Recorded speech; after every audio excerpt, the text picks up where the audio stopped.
बिस्मिल्लाहिर्रहमानिर्रहीम। अस्सलाम वालेकुम। अक्सर लोग पूछते हैं कि मुहर्रम के महीने में हम बिस्तरी करने से क्या निकाह टूट जाता है। क्या मुहर्रम के महीने में बीवी के साथ हम बिस्तरी करना गुनाह है? अगर एक बंदा किसी दूसरे शहर या दूसरे मुल्क में रहता है और उसे मुहर्रम के अयाम में 10 दिन की छुट्टी मिलती है और वो घर आता है, तो क्या अपनी बीवी से हम बिस्तरी कर सकता है? क्या मुहर्रम में मियाँ बीवी का हम बिस्तर होना जायज है या नहीं? ये इंतहाई अहम सवालात हैं, जिसकी वजह से तकरीबन हर शादीशुदा बंदा परेशानी का शिकार रहता है कि क्या उसे ऐसा करना चाहिए या नहीं। आज हम आपको बताते हैं कि 5 हालतें ऐसी हैं कि जिनमें मियाँ बीवी का हम बिस्तरी करना जायज नहीं है। पहले नंबर पर, जब हज या उम्रा का एहराम बांध लिया है तो अब इसके बाद मियाँ बीवी का हम बिस्तर होना जायज नहीं है।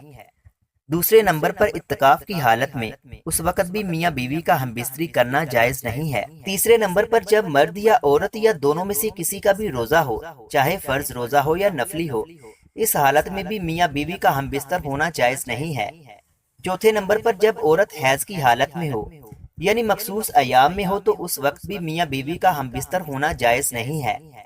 पांचवी, नफास की हालत है। नफास कहते हैं कि जब बच्चे की विलादत के बाद चंद दिनों के लिए औरत को ब्लीडिंग जारी होती है। इन अयाम में भी जब तक औरत नफास से पाक न हो जाए, उस वक्त तक मियाँ बीवी का हम बिस्तर होना शरई तौर पर बिल्कुल जायज नहीं है।